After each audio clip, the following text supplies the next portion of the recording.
Not much background is needed, but the basic facts are crucial to understand what happened after the defining event. I'm Grant Oster. While in graduate school getting my MSc degree in chemistry, I met Laura. I fell in love immediately. I think it took her 6 months until just before she got her MA in art history, before she fell in love with me.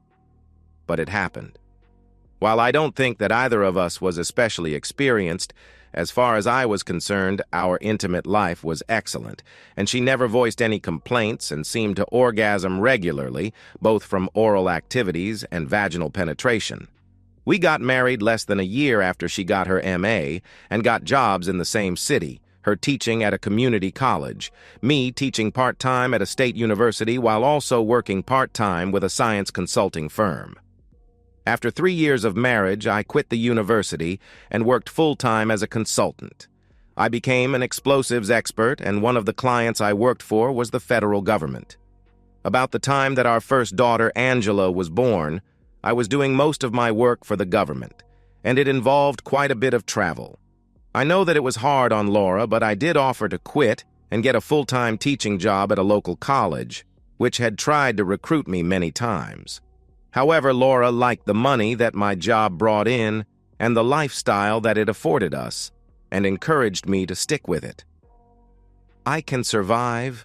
I'm self-sufficient," was her smiling mantra. My travel had not let up too much by the time of the birth of our second daughter, Grace, 2 years after Angela was born. I again offered to change professions, but again Laura insisted that I stick with my consulting job since we now had an extra mouth to feed, clothe, and educate. When the girls were 5 and 7, my schedule let up for a time, and with my help with child care, and once the girls went to school, Laura decided to go back to work. She got an administrative job at the local university, primarily dealing with the liberal arts college. For reasons that I never really understood, but didn't concern me because it made her happy, Laura developed a keen interest in photography. We have more than a dozen albums chronicling our lives with the kids. Another seemingly odd interest that Laura developed at the time was in other languages, primarily Italian. There were now times when Laura traveled on her job, especially to Chicago, where she had meetings with benefactors, visiting professors, and the Art Institute, and visits with Gina, a friend of hers from college who was an Italian exchange student at the time but was now working in Chicago. When the kids were 8 and 10, terrorist activities around the world made my skill set extremely valuable to the federal government, and I was recruited to work full-time for them for a 2-year period. I talked it over with Laura many hours before accepting the assignment, because it would result in much more travel for that 2-year or perhaps longer period, and I would be gone sometimes for more than a month at a time. Laura encouraged me to take it, saying that she and the girls would miss me, but would be fine. My assignment with the federal government caused me to be away for 2 Christmases in a row, when Grace was 9 and 10 and Angela 11 and 12, which was heartbreaking. Laura took the girls with her to visit Gina in Chicago. I talked to them on the phone every day for their week visit, and they seemed happy enough. Apparently, a number of Gina's relatives were visiting, some of whom the girls had met before and some of whom were kids about our daughters' ages. Finally, just before Thanksgiving, after I had worked on an assignment providing my expertise to fight terrorists for more than 2 years, I went back to full-time consulting and rarely traveled. Laura continued to travel occasionally, normally about once a month for 2 or 3 days, mostly to Chicago, and I was happy to assume all parental duties for Grace and Angela when she was gone, although sometimes they went with her. I guess it is to be expected that girls become closer to their mother than their father. While I had a good relationship with Grace and Angela, there really never were important things that they confided in me, and they rarely asked my opinion about personal matters, although it seemed that they were always sharing personal information with Laura. It didn't really bother me except for one thing. They never, ever were their normal chatty selves about their experiences when they went with their mother to Chicago. While they weren't withdrawn about it, they never volunteered information and oftentimes would laughingly change the subject. just before 18-year-old Grace went to college out of state. While Angela was a junior at another out-of-state college at that time, Laura had a dark period. When I caught her crying on several occasions, I asked her what was wrong. She chalked it up to becoming an empty nester. She said what she needed was to take the girls on a shopping trip to Chicago.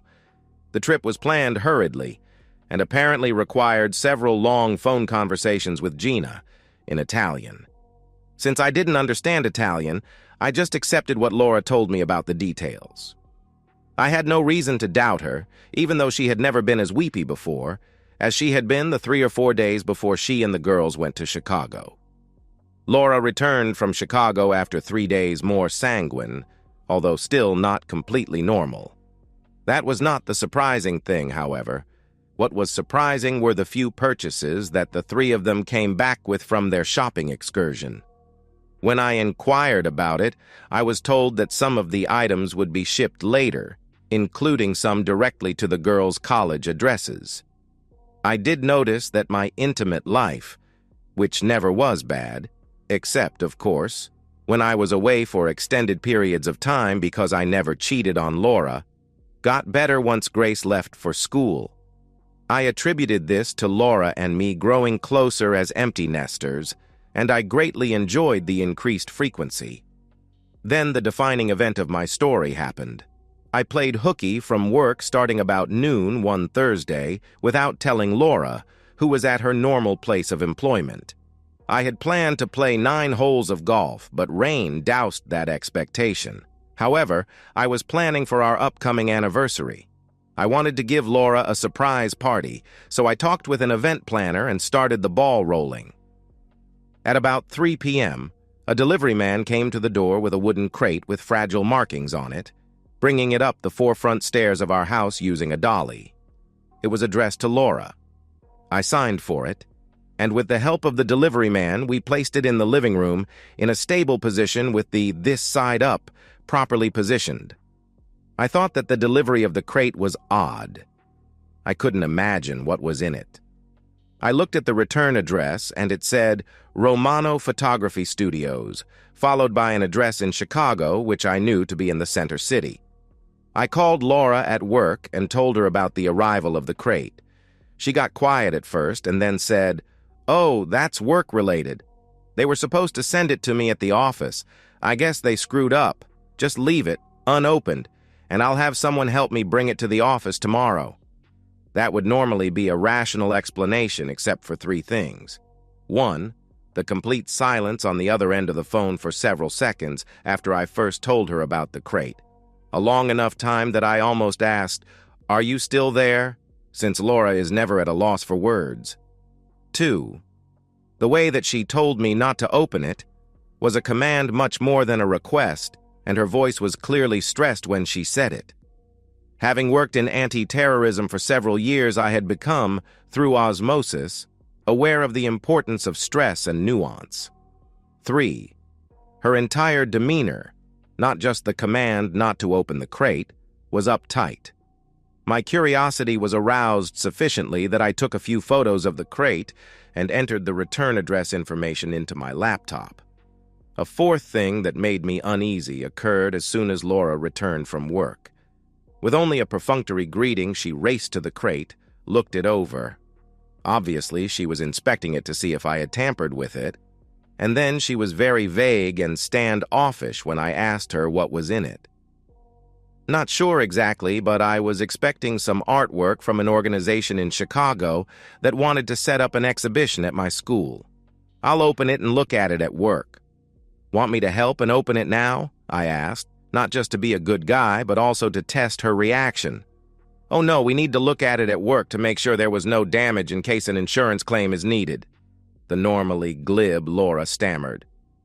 The next morning, even before I left for work, 2 maintenance guys from the college she worked at showed up and carefully moved the crate to a school van under Laura's careful supervision. When I said, "I can't wait to see the showing at the school when you have everything set up," it wasn't because I was really interested in seeing an exhibition. It was to test Laura's reaction. Without making eye contact, her response was, "I'm not sure that's what it is, but of course, if we decide on an exhibition."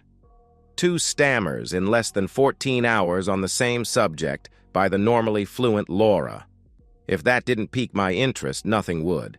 The 5th thing that set me on edge and aroused my suspicions was that Laura never again said anything about the enigmatic crate. In the 2 weeks after the arrival of the mysterious package, I learned most of what was publicly available about Romano Photography Studios.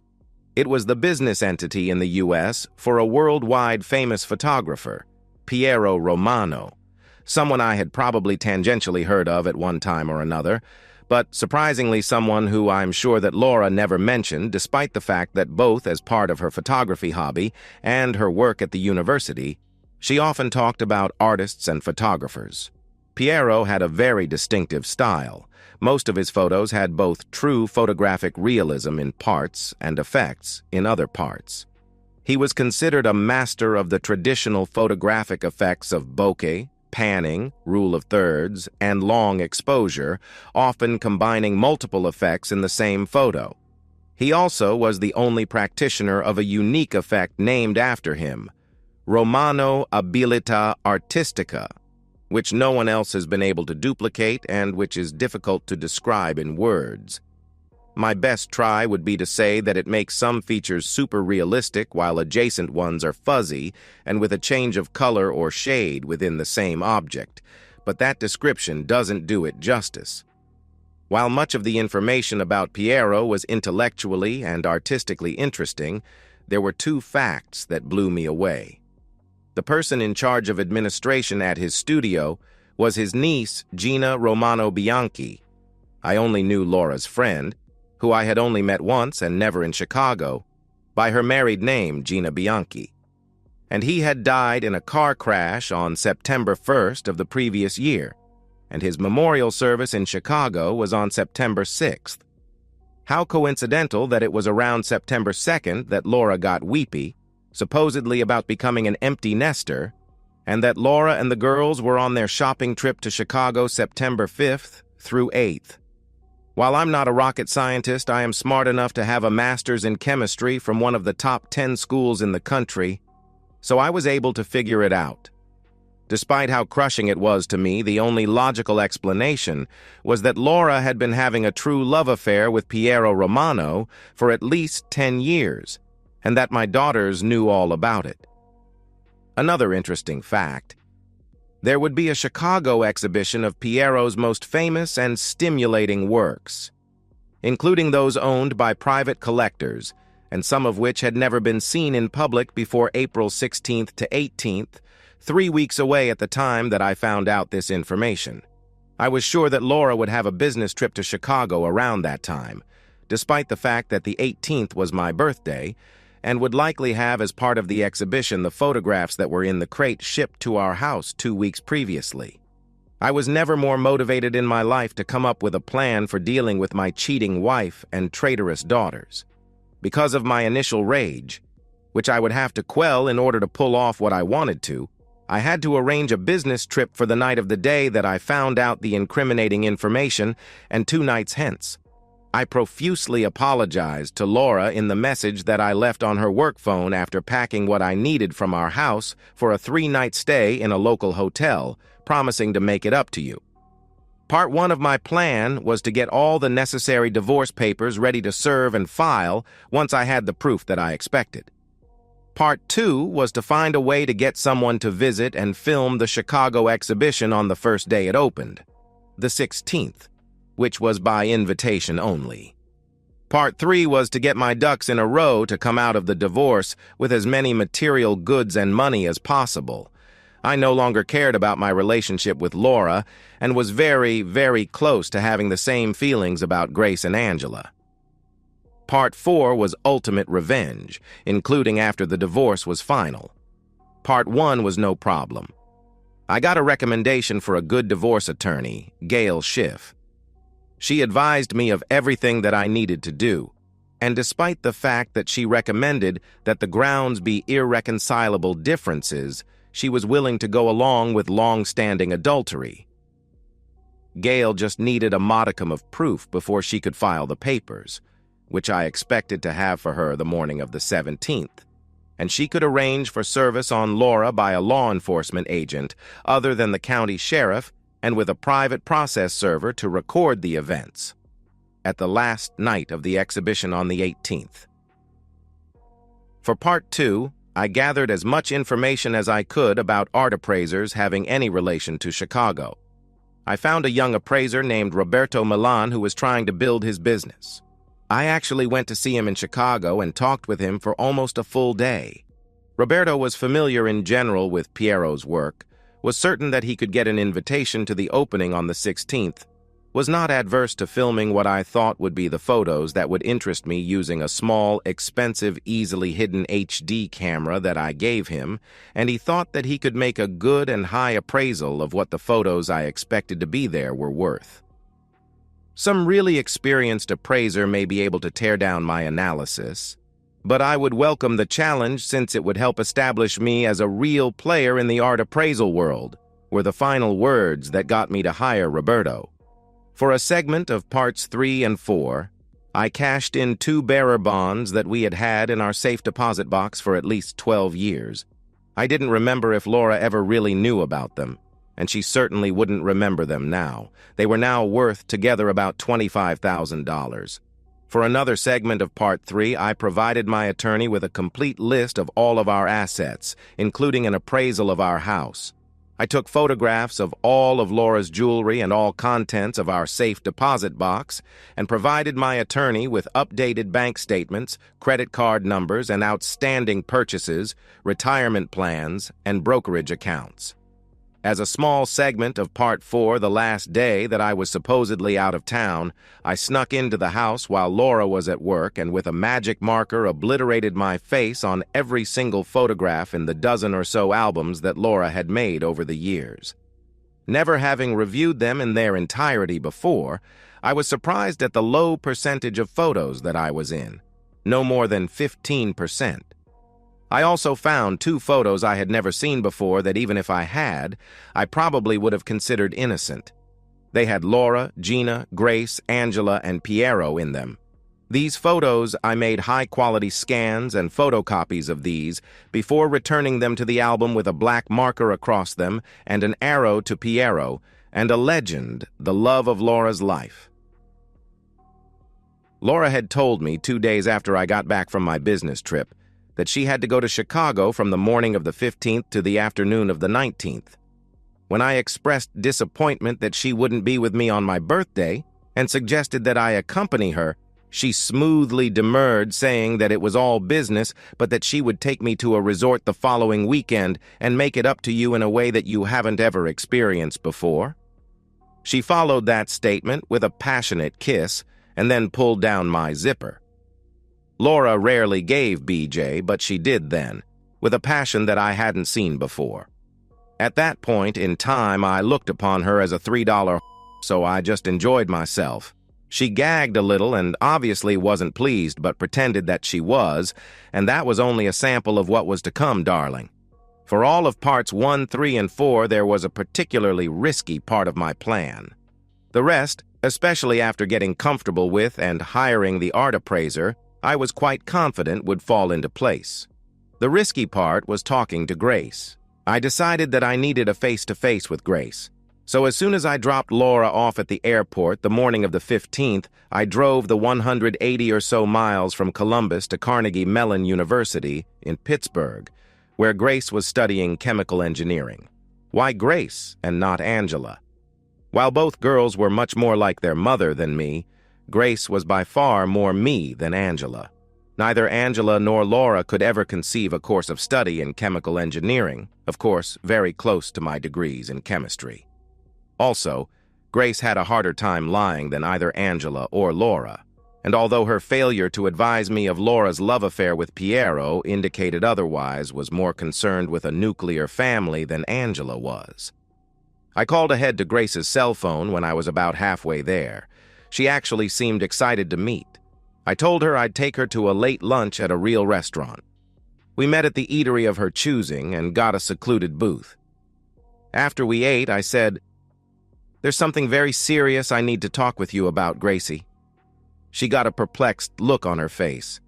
"Are you okay, Dad?" Physically, yes, but emotionally, I'm a wreck. Before I talk to you, I want you to promise that you won't tell anyone about this, including your mom and Angela, until the day after my birthday. Promise? I said, holding my hand up in the I swear position after I asked. Promise? Wow. Sounds serious, she gulped. Okay, Dad, I promise, I swear, she said, holding up her hand and trying to force a smile. I found out about your mother's love affair with Piero Romano, and I'm trying to decide whether to divorce her, I blurted out. Oh no, Daddy, she cried, holding her hand over her mouth and with tears instantly forming. There's only one hope. I need to find out all that you know about it, and I need you to take a DNA test. What? She cried, before going to the brink of a full-out meltdown. I saw that the restaurant was no place for this. I told her to meet me outside, and we'd then go to my car after I paid the bill. I tracked down the waitress, paid in cash with a $20 tip, and found Grace, still in tears on the sidewalk. Once we got into my car, I said, Okay, Grace, spill. Our family's continued existence depends upon it. After a few minutes of sobbing where she couldn't get anything out, and with me just staring at her, she started talking. I didn't realize that Mom was sleeping with Piero, or Uncle Piero as we were told to call him, until I was 12, despite displays of affection every time that we were in Chicago, especially at Christmas. I know that from comments that Angela made that she knew before then, but I wasn't sophisticated enough to figure it out. I confronted Mom. She said that it was an adult thing, that she was in love with two men and that I'd understand when I grew up, and that you must never know because it might mean the end of our family because you were too insensitive. I think that's the word that she used, to understand it. Therefore, I was sworn to secrecy. Grace broke down again for a while, and then continued. I hoped that at Piero's funeral that would be the end of it, and that you would never find out. After she made a fool of herself at his casket, I confronted her again. I told her that if she just jumped into someone else's arms, I'd tell you the whole story. She slapped me and asked how I could think of her as a tramp, that she had loved Piero and loved you and there would be no one else. She just had to honor Piero's memory. I believed her and prayed that this day would never come because I'm sure she won't have another love or even affair. I pumped her for additional information until I determined that it would be counterproductive to get more. She was still in a state of anguish when I hit her with the second reason for my visit. I am hoping to make it with your mother, Grace, and what you have told me will help. However, I need one more thing. I need us to submit DNA samples to see if you are my biological daughter. No, Daddy, no, she cried. You're my only father. I know that I'm your father, but I have to know whether I'm your biological one too. Here, let me swab your cheek, I'll swap mine, we will put them in this envelope, I said, getting a large envelope from the back seat, and mail it to the testing lab together. She protested some more, but finally agreed. I swabbed her cheek, then I swabbed mine. I pretended to drop my sealed swab on the car floor, and then picked up the one from under my seat in its place. She never noticed. I showed her the letter in the envelope addressed to the lab. She saw 2 swab containers in the envelope, and then I sealed it up. The instructions in the letter were to mail the results to both Grace directly and to me. When I drove her back to campus, she watched as I dropped the envelope into an express mail mailbox on the way.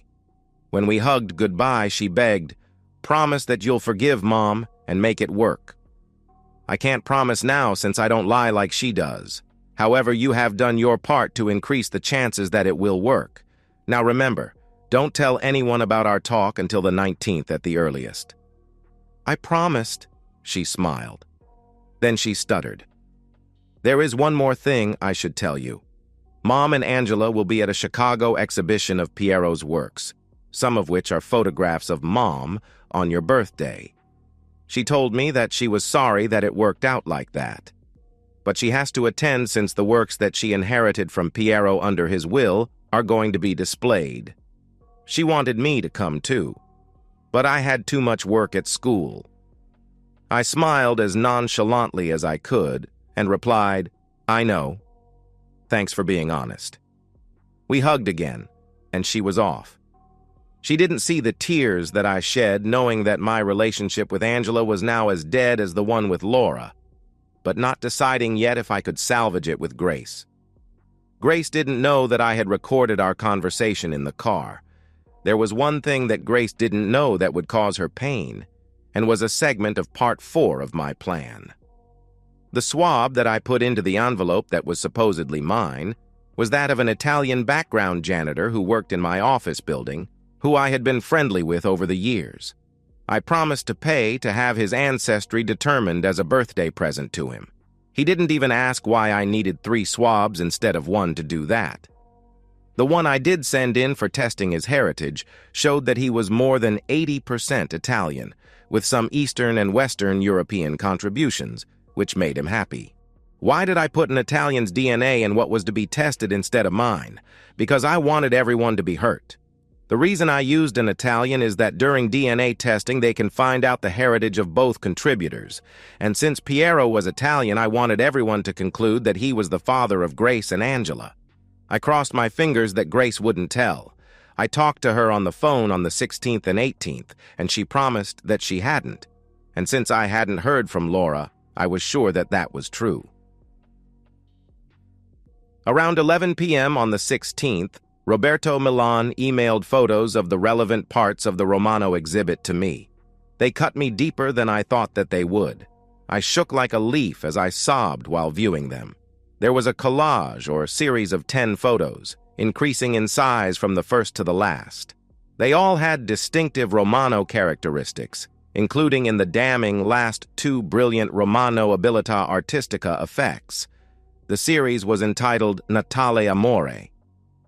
What initially ripped my heart out were the first 2 in the series, which showed 2 girls in the background of a photo of a woman who was unquestionably Laura. While there was a bokeh of the girls' faces, there was now doubt from their hair, what they were wearing, and relative sizes that it was Angela and Grace when they were around 9 and 11. In the second photo of the first 2, one of Laura's breasts was exposed, and she had what could only be described as a "f*** me" look.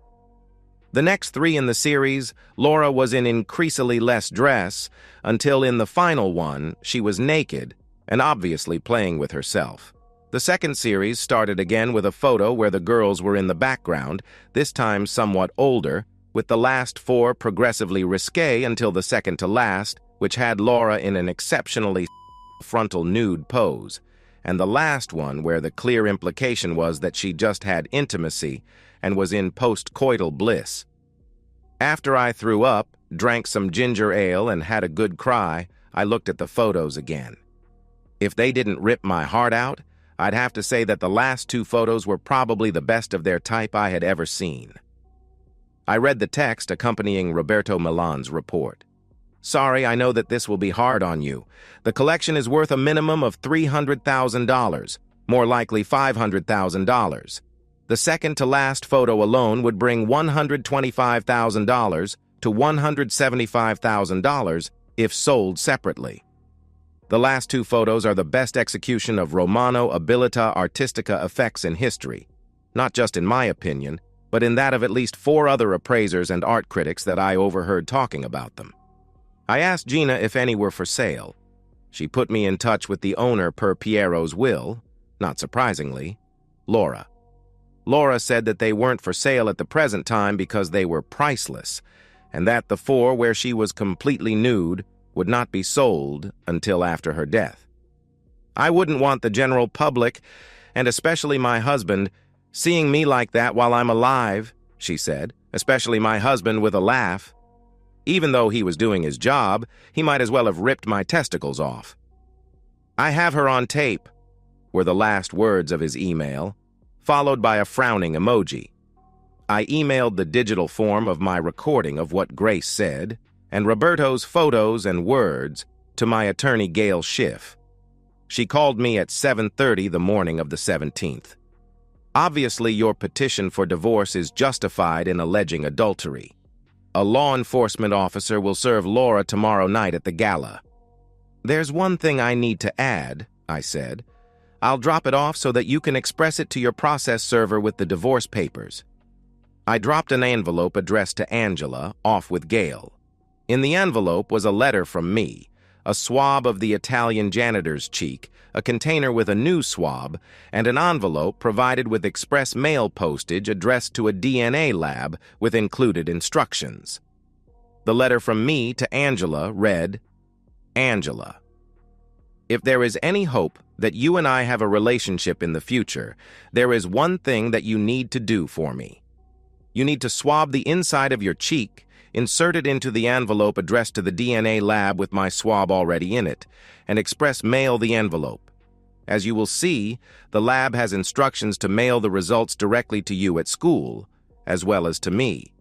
Maybe you don't want a relationship with me in the future. You still need to do as I ask, however, because if you don't, I will make sure that our money is tied up for years, and you can kiss goodbye the tuition, room and board, and expenses for the end of your junior year and your senior year at that expensive private college you attend. So even if you hate me as much as your actions and inactions toward me in the past would indicate, it is in your self-interest to do as I ask. Grace has already complied. Your father, Grant Oster. I was glad that I wasn't there when the shit hit the fan in Chicago on my birthday.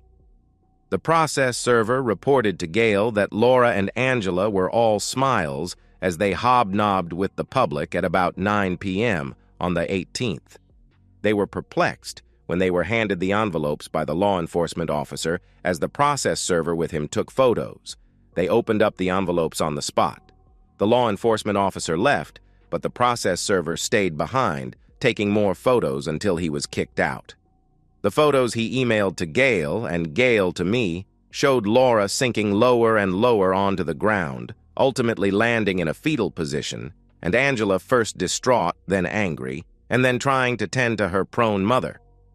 Really put a damper on the festivities, followed by a smiling emoji, was the cryptic last comment the process server made in the email accompanying the photos. Angela called me the morning of the 19th. After expressing her disgust with the way that I handled serving the papers, to which I replied, tough traitorous tell it to someone who gives a damn, a type of words I had never talked to her with before in her life, she said, I'm not inclined to do the DNA thing. Don't want to find out who your biological father is instead of the sap who's been supporting you all these years? I sarcastically asked.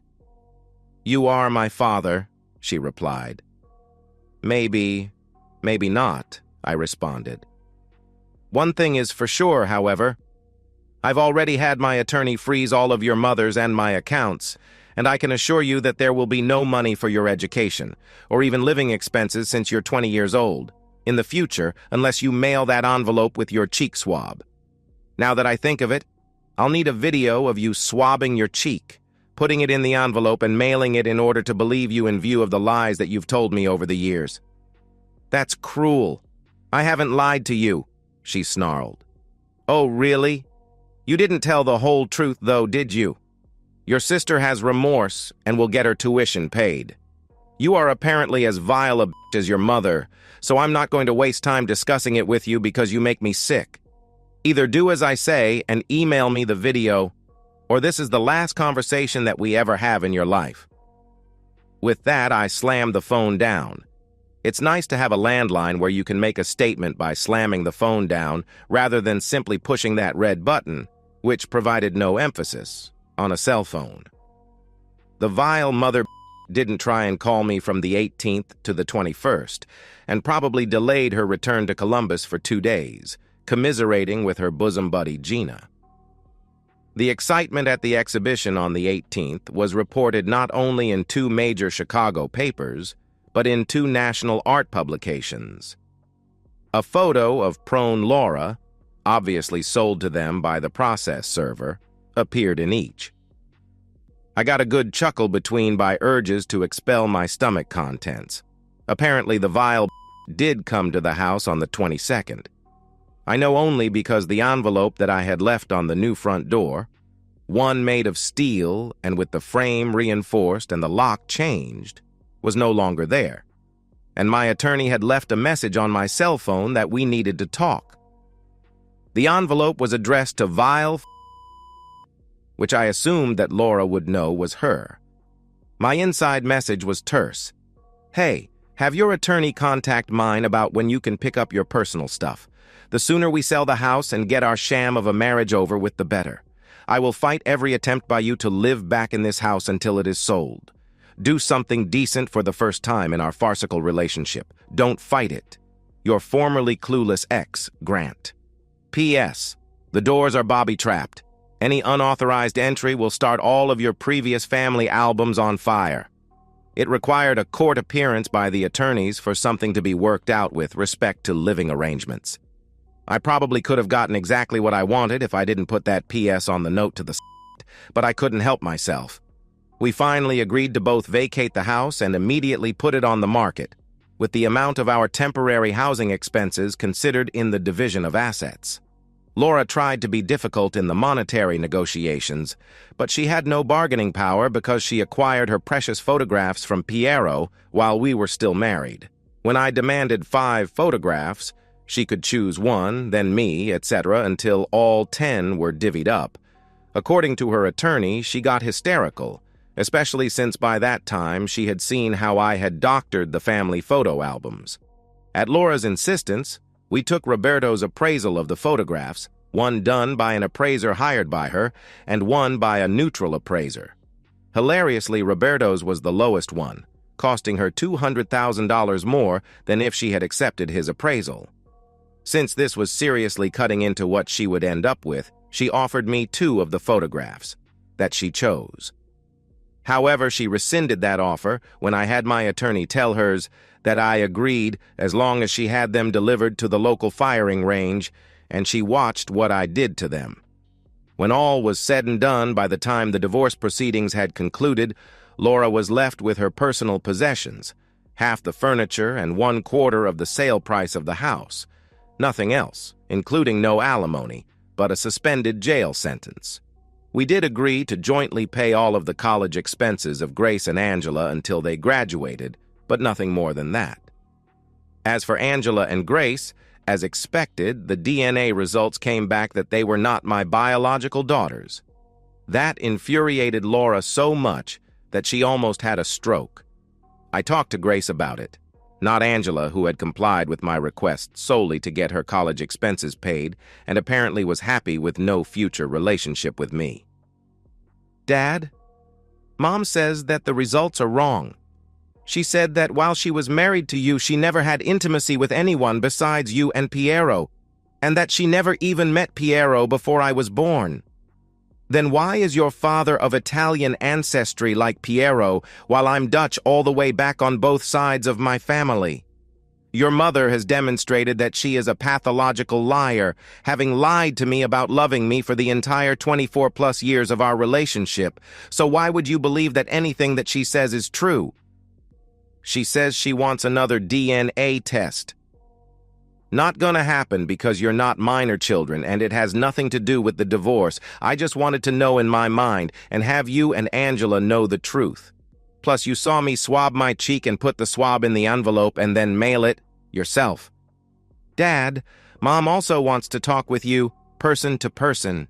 She says that she's made the request through her attorney a number of times, but isn't even sure that your attorney gave you the message because she never got a response. She didn't get a response because I told my attorney to ignore her request. What possible reason could I have to talk to that Dad, please don't call her that to me. I still love her despite her faults. I'm asking you, please, as a favor to me, that you talk with her for an hour. Please. Sorry, Grace, no can do. I have forgiven you and would like to maintain a relationship with you, but there is nothing, and I mean nothing, that would cause me to talk with her. Now for Laura's suspended jail sentence and getting only 1/4 the proceeds of the sale of the house. After my phone conversation with Grace about the DNA test and Laura's desire for a talk with me, she did something stupid, I thought that she might pull something, so I hooked up and walked around with a panic button connected directly to a private security company. One night, a woman knocked on the door of the condo that I was renting during the divorce proceedings until the final financial details were worked out. I didn't see the two big guys and Laura standing out to the side when I looked through the peephole. As soon as I opened the door, the two big guys burst in and grabbed me, but not before I pushed my silent panic button. Once they grabbed me, they yanked me over to a chair and tied me to it while Laura entered and the other woman took off. "Grant, I'm sorry that I had to do this, but you refused to meet with me and refused to redo the DNA test, which both you and I know is wrong." She then started out with some happy horse about always loving me and that she just loved Piero in addition, and that her heart was big enough for both of us. She realized that we were past the point of reconciliation, but just wanted to get things off her chest. As she was talking to me, she was holding a swab up. Obviously, she was going to force a DNA sample from me. It really irritated her that I made no verbal response whatsoever to anything that she said.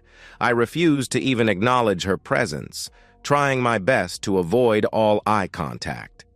Fortunately, as she was about to have her two goons pry my mouth open for a DNA swab, there was a response to my panic button. The security company had called the police and 3 cops, with guns drawn, barged into the house.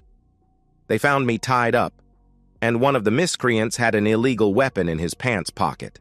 I explained the situation as the cops held the 3 of them at gunpoint. The cops ignored Laura's plea to simply let them go, and they arrested the 3 of them. The little kidnapping event didn't play well with the judge in our divorce proceedings. After she let it be known that if she had to rule it would be really bad for Laura, I got the division of assets and other considerations set forth above. The criminal court took pity on Laura since it was her first offense. She got a 2-year suspended sentence and a $10,000 fine. The 2 guys didn't fare as well because they had shady histories. One got a year in prison before parole was possible, and the one with the illegal weapon got 5 years before parole was possible. Part 4 of my plan did not end when the divorce was final, although I will not admit here or anywhere else that I had anything to do with it. Just karma is what I always respond when asked about it. 18 months after the divorce was final, I was on a cruise of the Caribbean with a 32-year-old hot little divorcee who loved to be treated right and richly, and who loved to even more. She looked too much like Laura at that age, and was too hot-blooded for me to look for a permanent relationship with her. But she was fun to be with even though she wore me out. While I was being intimate on the cruise, Laura's apartment was broken into while she was at work. The place was trashed. Some things were stolen, including the second most provocative and valuable Romano photo of Laura. The most valuable and provocative one she loaned on a long-term basis to an art gallery, so it wasn't in her apartment. More things were destroyed than stolen, however, including 7 of the other 8 remaining Romano photos and all of the family photo albums, all except the 2 earliest ones. Of course, I was a suspect when I got back. Obviously, I couldn't have done it myself since I was on a boat 2,000 miles away, but Laura insisted to the cops that I paid someone to do it. When the cops approached me, as soon as they started asking questions indicating that I was a suspect, I refused to talk to them and got a criminal attorney. After searching my phone and financial records, which of course did not include the 2 cashed-out bearer bonds that were never part of the divorce estate, they could find no indication that I could have paid anyone to do it, nor was there any association that they could find with anyone who was capable of doing what had been done. I got the distinct impression that 6 months after their initial contact with me, the cops, for all practical purposes, gave up, even though I'm sure that Laura kept pestering them. Once the statute of limitations expired, I threw a party. My "it's all finally over" party was attended mostly by friends. My parents were no longer alive, but my brother, his wife, my 2 nephews, my new love interest, Melody, a widower my age, Melody's 2 adult children, and Grace, her husband, and my granddaughter were there. I then had, and now have, no relationship with Angela. I wasn't invited to her wedding and wouldn't have gone even if invited. I did hear from Grace that Angela's husband caught her cheating, however, and she is in the early stages of divorce proceedings. Grace was given an ultimatum by Laura: either cut all ties with me or her. To everyone's surprise, including mine, she chose me, probably because she was convinced that Laura was, as I had represented, a pathological liar. Even more importantly, Grace realized how horrible it was that her mother threw her relationship with her paramour in her daughter's faces and had them lie to cover up her cheating. Grace didn't want her children exposed to that attitude. Only one thing has caused friction between Grace and me in the last 5 years. I told her the truth about the DNA testing. She was mad at me at first, but forgave me, just like I forgave her for her duplicity over the years, and was actually very happy that I was her biological father. I had another DNA test done to prove it, in addition to her practical one. I do believe that Laura has moved to Chicago, but I don't know for sure, and even more importantly, don't give a shit. And that's the end of today's story. If you enjoyed it, please give this video a thumbs up and drop a comment below. Your support helps the algorithm push my content further. If you're new to the channel, don't forget to hit that subscribe button. It really helps me keep creating more stories for you. Thanks for watching, and I'll see you in the next one.